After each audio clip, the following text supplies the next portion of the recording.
오늘 말씀 보면 1절부터 계속해서 내가, 나는 이라는 단어가 계속해서 절마다 반복되는 것을 보고 있습니다. 내가, 나는, 이런 단어가 반복된다는 것은 뭐냐면 나는 이렇게 하겠다, 내가 이렇게 하겠다, 나는 이렇게 살겠다, 내가 이렇게 살겠다라는 어떤 결단하는 그런 마음이 그 안에 달려 있습니다. 여러분, 결단은 축복인 줄로 믿습니다. 왜냐하면 하나님 앞에 새로운 삶을 살기를 원하는 그런 결단, 정말 하나님 앞에 내가 이렇게 살겠다라고 하는 믿음의 각오, 그런 것은 축복입니다. 이 열왕기상 18장에 보면 엘리야와 그 갈멜산에서 바알 선지자, 아세라 선지자 850대 1로 싸움을 싸우지 않습니까? 그때에 정말 엘리야가 그 850일을 다 죽이면서 하는 말이, 이스라엘 백성들에게 하는 말이 이것 아닙니까? 너희가 어느 때까지 머뭇머뭇하겠느냐. 우상에 섬기면서, 하나님을 섬기면서 하나님을 아는 자들이 세상 가운데 사는 사람들의 모습처럼 살아갈 때 너희가 어느 때까지 머뭇머뭇하겠느냐. 뭔가 결단이 있지 아니하고는 올바른 인생, 올바른 믿음의 삶을 살아갈 수 없다라는 거예요. 왜냐하면 사람이 결단을 하면요, 에너지가 나오게 되어 있습니다. 머뭇머뭇하고 이것도 저것도 아닐 때는요, 힘이 없어요. 뭘 해야 할지 몰라요. 그래서 멍하게 살아요. 그래서 사람이 멍하게 사는 모습은요, 결단이 없어서 그래요. 결단이 없어서. 여러분, 결단을 하면 에너지가 나옵니다. 내가 이렇게 한번 살아보겠다, 내가 이렇게 멋지게 정말 쓰임 받아보겠다는, 내가 이런 인생을 한번 살아보겠다는 거예요. 이런 결단이 있을 때 내 안에서 막 에너지가 나오거든요. 또 결단을 하면요, 시간을 단축합니다. 사람이 이것도 아니고 저것도 아닐 때는요, 그냥 시간만 보내요. 핸드폰 보면서 시간 보내고, 인터넷 하면서 시간 보내고, 그냥 친구들하고 놀면서 시간 보내고, 이렇게 하면서 인생 가는 거예요. 그러나 결단을 하면 뭔가에 내가 몰입해서 뭔가를 하려고 하기 때문에 정말 하려고 하는 시간이 단축돼요. 여러분, 우리가 뭔가 책을 읽어야 되겠다, 아니면 공부를 해야 되겠다, 아니면 내가 뭐를 해야 되겠다라고 생각할 땐요, 뭔가 막 거기에 열심히 연구하고 몰입하다 보니까요, 시간이 딱 단축되지 않습니까? 일주일을 한번 살면서도 한번 생각해 보십시오. 내가 할 일이 이렇게 많아. 근데 할 일이 이렇게 많은데 그것을 리스트를 쫙 써놓고 하나하나 하고 나서 이렇게 지워보세요. 내가 일주일이 걸릴 것 같고 일주일도 시간이 모자랄 것 같은데 이틀이면 다 합니다. 그만큼 내가 결단하지 않고 그냥 시간만 보내면, 그냥 시간만 흘러가면서 내가 마음에 걱정, 근심만 가득 차는데, 내가 정말 결단하고 하면요, 시간이 확 단축돼요.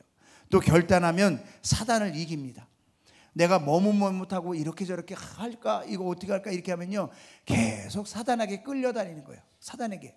그런데 내가 정말 이렇게 살겠습니다 딱 하면요, 사단이 공격해 오지 못해요. 여러분, 정말 결단하는 은혜가 있길 주의 이름으로 축원합니다.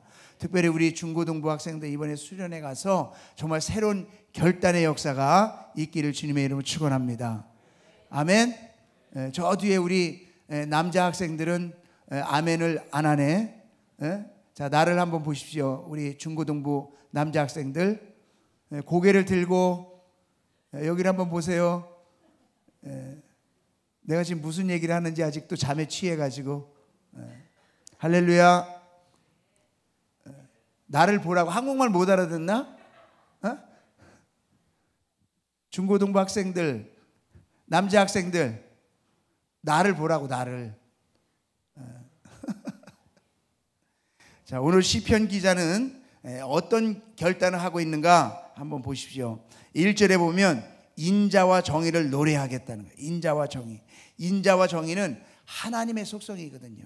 인자는 하나님의 사랑이고, 또 정의는 하나님의 공평하심이요. 그러니까 우리가 이 땅을 살아가면서 내 인생은 왜 이래, 나는 왜 이렇게 힘들어, 나는 왜 이렇게밖에 될 수 없어 라는 수없는 삶이 우리 안에 다가올 수 있습니다. 억울함으로 또 다가올 수 있고, 힘든 상황으로 다가올 수 있어요. 그럴 때 우리 안에 나타나는 것은 뭡니까? 불평과 원망이에요. 왜 나에게는 하나님 살아계시다면서, 하나님 왜 나에게 정말 사랑하신다면서 내 인생은 이렇게밖에 될 수 없습니까? 라고 원망하고 불평합니다. 그러나 이 시편 기자는 나는 이제 그렇지 않겠다는, 내가 상황이 얼마나 어렵고 힘들어진다 할지라도 난 그렇게 하지 않겠다. 이제 나는 하나님이 나를 사랑하심, 그리고 정말 하나님이 공평하심, 그것을 나는 노래하겠다는 거예요. 여러분, 송명희 자매 아시죠? 그 정말 뇌성마비 그런 정말 사람이 하나님 앞에 공평하신 하나님을 찬양해. 나 가진 재물 없으나, 나 가진 것 없으나 하나님을 찬양해. 공평하신 하나님. 제가 미국에서 신앙생활할 때 그런 정말 뇌성마비 자매가 있었어요, 교회에. 근데 학교에서 만났어요. 학교에서. 나는 학교에서 공부 끝나고 오는데 그 자매는 혼자서 자동 휠체어를 끌고 학교로 오는 거예요. 그래서 처음 만나서 개인적으로 얘기해 봤어요. 학교 다니는 거 힘들지 않아요? 그리고 어떻게 정말 교회에 그런 몸을 이끌고도 예배에 한 번도 안 빠지고 어떻게 그렇게 열심히 옵니까? 그걸 물었더니 이 자매가 이런 말이에요. 나는 지금도 그 말이 정말 잊혀지지 않고 정말 평생에 기억되는 말인데 이래요. 자기는 몸만 불편할 뿐이지 정신은 건강하다는 거예요. 그리고 내 영혼은 주를 늘 기뻐한다는 거예요. 그런데 세상에 많은 사람들을 보면 몸은 멀쩡하지만 정신은 뇌성마비 환자가 너무나 많다는 거예요. 저는 그 얘기를 들으면서 굉장히 충격받았어요.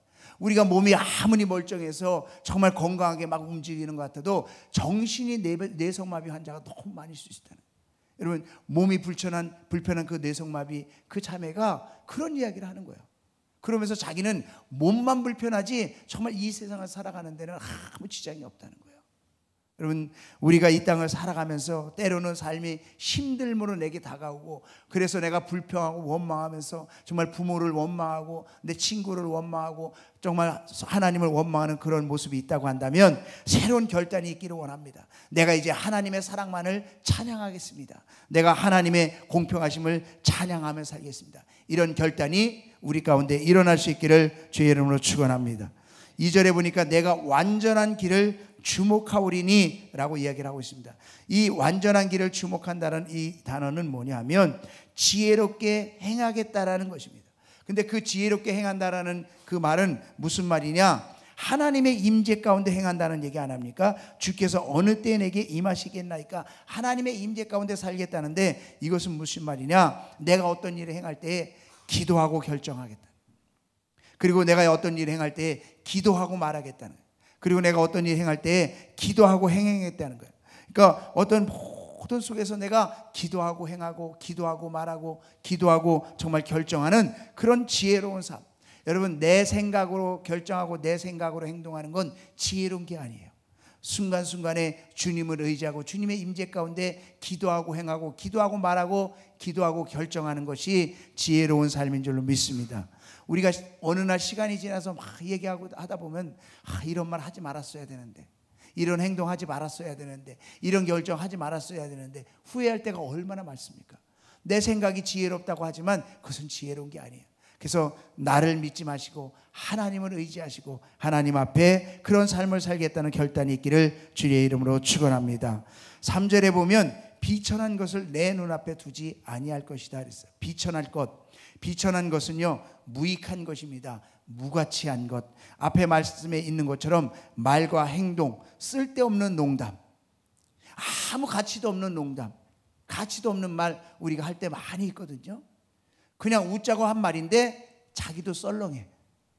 그리고 그 말이 자기도 별 말이 아닌 것 같은데 그 실수가, 그 말과 행동이 다른 사람에게 상처를 줘요. 아픔을 줘요. 그리고 정말 나의 실수 때문에 스스로가 괴로워하고 고통할 수 있다는 것이죠. 그래서 이 비천한 말, 무익한 말, 이 무가치한 말과 행동을 하지 않아야 돼요. 여러분, 이런 결단을 시편 기자는 하는 거예요. 내 이제 지금까지는 무가치한 말을 하고 무가치한 행동을 했지만 나 이제 이런 거 하지 않겠다는 거예요. 하나님 안에서 믿음의 사람이기 때문에 이런 거 하지 않겠다는 거예요. 그래서 정말 의미 있는 말, 가치 있는 말, 그리고 그런 의미 있고 가치 있는 행동을 하겠다는 거예요. 또 3절 뒤에 보니까 배교자들의 행위를 내가 미워하겠다는 거예요. 배교자라는 말은 정도에서 벗어난 그릇된 행위예요. 그릇된. 그러니까 과잉된 표현, 과잉된 그런 칭찬, 이런 것들도 다 잘못된 이야기죠. 여러분, 특별히 남녀 관계에서 너무 과잉해서 오버해서 친절하게 대해줄 때 오해가 생기고 그 안에서 문제들이 생길 수 있어요. 우리가 특별히 있는 그대로의 모습을 말하고 있는 그 모습 그대로의 삶을 살아가는 게 중요합니다. 내가 오버해서 뭔가를 하는 것은요 결코 좋지가 않아요. 오바해서 행동했을 때 많은 실수가 나타나고 많은 어려움이 그 안에서 생기게 되더라는 것입니다. 사람이 정말 하나님 안에서 이런 무가치하고 정말 무익한 그런 말과 행동, 그런 오버하는 행동, 이런 것이 절제될 때 그리스도인의 아름다운 모습과 열매가 우리 가운데 맺히게 될 줄로 믿습니다. 우리 4절에 보니까 사악한 마음이 내게서 떠날 것이다 그랬어요. 사악한 마음. 사악한 마음은요, 구부러진 마음이에요. 구부러진 마음이라는 것은 뭐냐 하면 이런 겁니다. 부정적인 마음. 좋은 것을 보고도 좋다라고 표현하지 못해요. 옳은 것을 보고 옳다라고 표현하지 못해요. 그래서 그런 마음이 구부러진 마음이에요. 이런 마음이 언제 나타나느냐? 내 안에 상처가 있을 때 나타나요. 내 안에 상처가 있을 땐 나도 모르게 좋은 것을 보고 좋다고 얘기하고 긍정적으로 표현하지만 에이 뭐 그게 뭐 이렇게 말을 한다. 에이 그게 뭐. 여러분 정말 좋은 것을 좋은 것으로 보고 긍정적인 것을 긍정적으로 볼 수 있는 그런 은혜가 있기를 주의 이름으로 축원합니다. 이런 모습이 언제 나타나냐? 나의 자존감이 있을 때, 나의 낮은 자존감이 있을 때, 뭔가 야 너 이거 할 수 있어. 아 저는 못하는데요. 그건 겸손이 아니에요. 낮은 자존감 때문에 그래요. 정말 내 안에 긍정적인 마음이 있어. 아 목사님 그거 제가 한번 해볼까요? 선생님 제가 그거 한번 해볼까요? 저 이런 것 할 수 있는데요. 교만한 게 아니라 주 안에서 정말 그런 할 수 있다라는 믿음은요 긍정적인 것이에요. 여러분 우리 모두가 그런 긍정적인 마음을 가질 수 있기를 주의 이름으로 축원합니다. 특별히 우리 학생들은 뭘 하라고 하면 저 나이에는 굉장히 쑥스러워해요. 제가 교회 프로그램을 청소년들과 해보면 얼마나 쑥스러워하는지. 그러니까 쑥스러워할 나이에요. 그러나 하나님의 자녀들은요 마음에 긍정적인 마음을 가져야 돼요. 하나님이 나를 통해서 뭔가 하실 거야. 나도 하나님 앞에 그렇게 쓰임받고 싶어. 나도 그런 은혜 가운데 살아가고 싶어. 뭔가 긍정적인 마음의 새로운 결단이 이번 수련회를 통해서 나타날 수 있길 주의 이름으로 축원합니다. 우리 5절 말씀 보니까 자기의 이웃을 은근히 헐뜯는 자를 내가 멸할 것이다. 자기의 이웃을 은근히 헐뜯는 자. 또 봅니까? 눈이 높고 마음이 교만한 자를 내가 용납하지 않겠다 그랬어요. 여러분 남의 이웃을 은근히 헐뜯는 것 그거 하지 않기를 결단하길 주의 이름으로 축원합니다. 여러분 우리가 어떤 두 사람이 만나서 막 얘기할 때 다른 사람 얘기가 나오기 시작하면서 그 사람을 헐뜯으면요 밤이 새는 줄 몰라요. 우리 안에 죄성이 있기 때문에. 그래서 정말 우리가 다른 이웃을 헐뜯지 않는 그런 삶을 살아야 됩니다. 눈이 높다는 건 교만한 것 아닙니까? 교만한 것. 그런데 마음이 교만한 자라는 게 마음이 교만한 자. 마음이 교만한 자는 뭐예요? 무슨 말이에요? 마음이 교만하다는 건요 마음이 넓다라는 거예요. 마음이 넓다라는 게 왜 교만한 자라고 표현되냐? 마음이 넓으면요 욕심이 있다는 거예요. 욕심, 탐심이 있다. 마음이 넓으면 난 요만큼 갖고 싶은 게 아니라 난 이만큼 갖고 싶어. 남들이 요만큼 가졌지만 나는 이만큼 갖고 싶어. 이게 마음이 교만한 자예요. 욕심, 탐심이 있는 거예요. 여러분 이웃을 은근히 헐뜯고 눈이 높아서 교만하고 그리고 마음이 교만한 그런 탐심과 욕심이 있는 것을 다 끊기를 주의 이름으로 축원합니다. 시편 기자 7절에 거짓을 행하는 거짓말을 하는 자를 내가 끊어버리겠다는 거예요. 여러분 모든 죄는요 거짓말에서부터 시작돼요. 거짓말에서. 그래서 어떠한 거짓말도 하지 않기를 주의 이름으로 축원합니다. 거짓말은요 거짓말을 숨기려고 하면 또 거짓말해요. 거짓말을 또 숨기려고 하면 또 거짓말해요. 그러다 보면요 별것 아니었던 일이 나중에는 엄청난 큰 일을 만들어지고 상처와 상처를 주어지고 아픔을 주어지고 큰 일을 만들어요. 그래서 우리가 살아가면서 작은 거짓말 별것 아닌 것이라고 생각했던 것 거짓말을 끊어버릴 수 있길 주의 이름으로 축원합니다. 왜 시편 기자는 이런 결단을 하게 되었을까? 내가 정말 인자와 정의만을 내가 찬양하고 어떤 속에서도 불평불만을 하지 않고 내가 정말 지혜롭게 하나님 앞에 기도하고 결정하고 기도하고 말하고 기도하고 행하는 이런 삶을 살아가고 내가 무익하고 무가치한 말과 행동을 내가 하지 않기를 결단하고 내가 구부러진 마음을 가지고 부정적으로 그렇게 바라보고 그런 것을 좋은 것을 좋은 것으로 바라보지 못하는 이런 것들 내가 끊어버리고 그리고 자기 이웃을 은근히 헐뜯고 눈이 높아서 교만하고 마음이 교만한 이런 것들 거짓말하지 않는 이런 것들을 다 끊어버리리라. 왜 이 시편 기자는 이런 결단을 하나님 앞에 하게 되었을까? 뭔가를 깨달았기 때문에 이 시편 기자는 이런 결단을 하게 되는 것이거든요. 우리도 뭔가를 깨닫는다면 이런 결단을 하게 될 줄로 믿습니다. 그 결단의 이유가 뭐냐면 8절이에요. 8절. 같이 한번 8절 읽습니다. 시작. 아침마다 내가 이 땅의 모든 악인을 멸하리니 악을 행하는 자는 여호와의 성에서 다 끊어지리로다. 여호와의 성에서 끊어진다는 거예요. 여호와의 성에서 끊어진다는 말은 뭐냐면, 바꿔서 얘기하면 하나님의 축복의 통로가 끊어진다는 거예요. 막힌다는 거예요. 그래서 악인은 이것을 깨달았어요. 아, 내가 이렇게 하나님 앞에서 이런 악을 행하고 이런 악한 속에서 내가 살아가게 되면 하나님의 축복이 막히게 되는구나. 그래서 내가 하나님의 축복이 막히지 않기 위해서 내가 이런 악을 내가 끊어버리고 이제 오히려 이런 결단 속에서 나는 이런 인생을 살아가겠다라고 이야기하는 것이거든요.